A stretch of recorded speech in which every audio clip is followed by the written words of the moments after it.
43 dogs found homes that day. The adoption event had been running for 6 hours.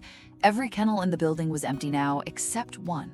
In the far corner of the room, two German Shepherds sat pressed together against the wall, watching the last few families put on their coats and reach for their car keys. The shelter staff had already started folding the chairs. Nobody in that room expected the door to open one more time. Then it did. Thor had been at Millfield Animal Rescue for 11 months. Nova had been there for 9. They came together, surrendered by a family that relocated overseas and could not manage the paperwork for 2 large dogs. Thor weighed 92 pounds, black and tan, with the kind of alert, upright ears that made strangers pause on the sidewalk and reconsider which direction they were walking. Nova was 84 pounds, darker, quieter, the kind of dog that observed everything from a careful distance before deciding how she felt about anything. They were not aggressive, they were not difficult, they were simply too much of something that most people had already decided they did not have space for. They had been to 4 adoption events before this one. At the first, a retired couple crouched down, said hello, and decided the backyard was too small. They had driven 40 minutes to get there. They drove back without either dog. At the second, a man filled out the paperwork for Thor alone, learned about the shelter's bonded pair policy, and left without either dog. He did not say goodbye.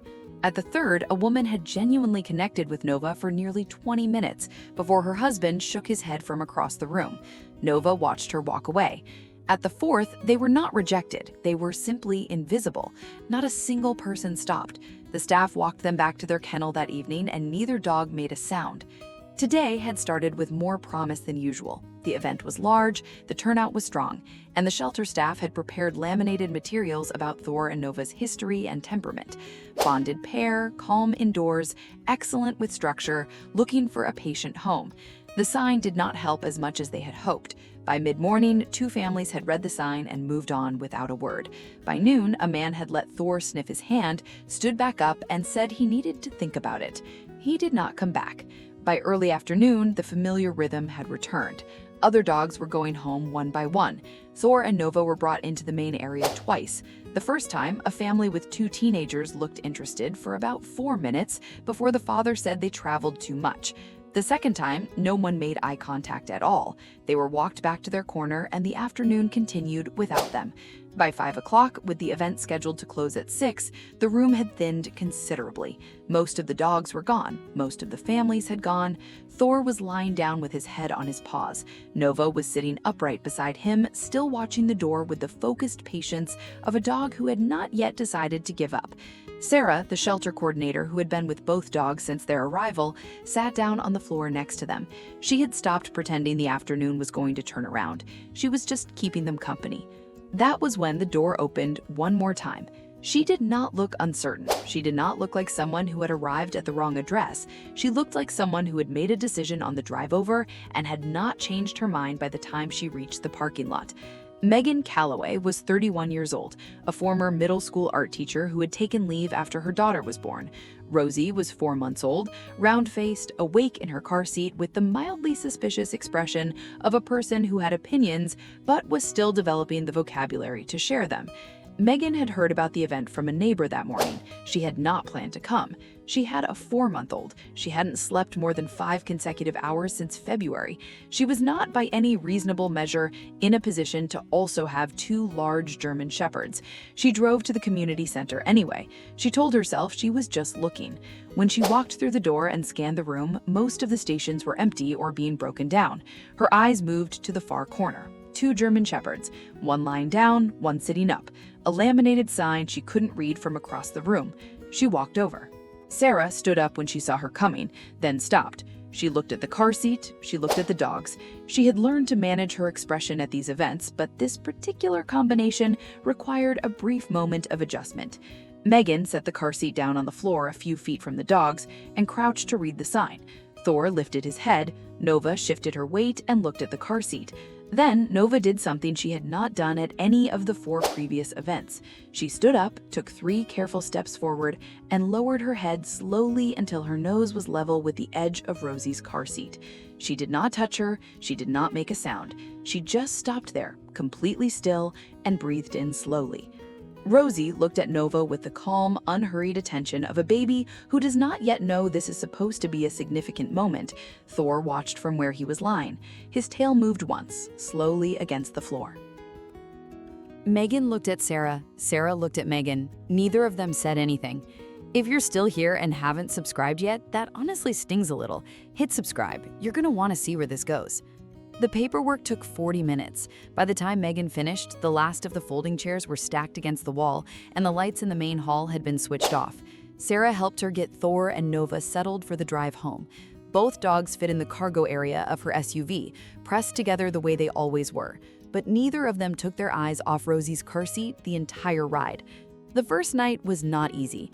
Megan had not thought through the logistics of introducing two 90-pound dogs to a house arranged entirely around the needs of an infant.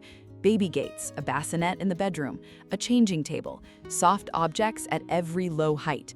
Thor investigated all of it methodically, a slow and deliberate circuit of every room on the ground floor, nose down, processing each surface, each corner, each smell.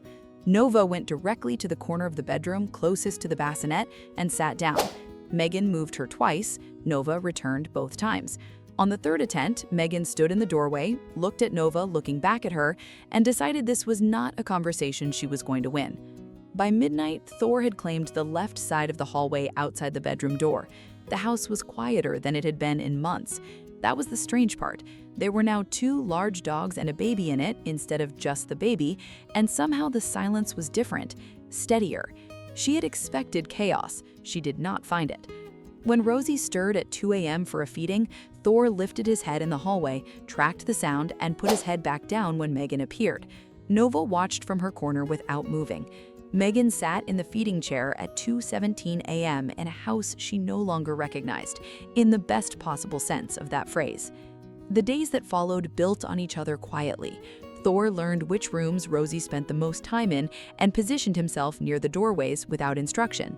If Megan moved Rosie to the kitchen, Thor moved to the kitchen entrance. If Rosie was on the playmat in the living room, Thor was 2 feet from the doorway.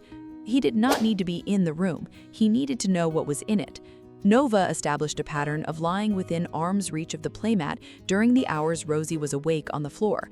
Not touching, not hovering, just present. The kind of present that requires a decision, not a command. Megan's neighbor knocked on the door 2 weeks in with a casserole and a carefully neutral expression. She sat on the couch for 30 minutes while Thor moved through the room without acknowledging her, and Nova watched Rosie steadily from across the rug. She left telling her husband the dogs were very calm.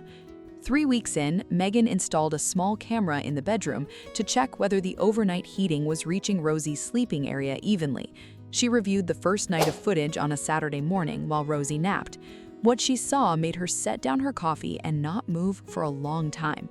Every night, at some point between 3 and 4 in the morning, Nova stood up from her corner, walked to the bassinet, and stood beside it for approximately 90 seconds, not moving, not making a sound, just standing there, head slightly lowered, watching Rosie breathe. Then she walked back to her corner and lay down. Thor performed his own version from the doorway. Stand, watch, wait, settle. 4 minutes of quiet, careful attention, then back to his position in the hall. Neither dog had been trained to do this. Nobody had asked them to.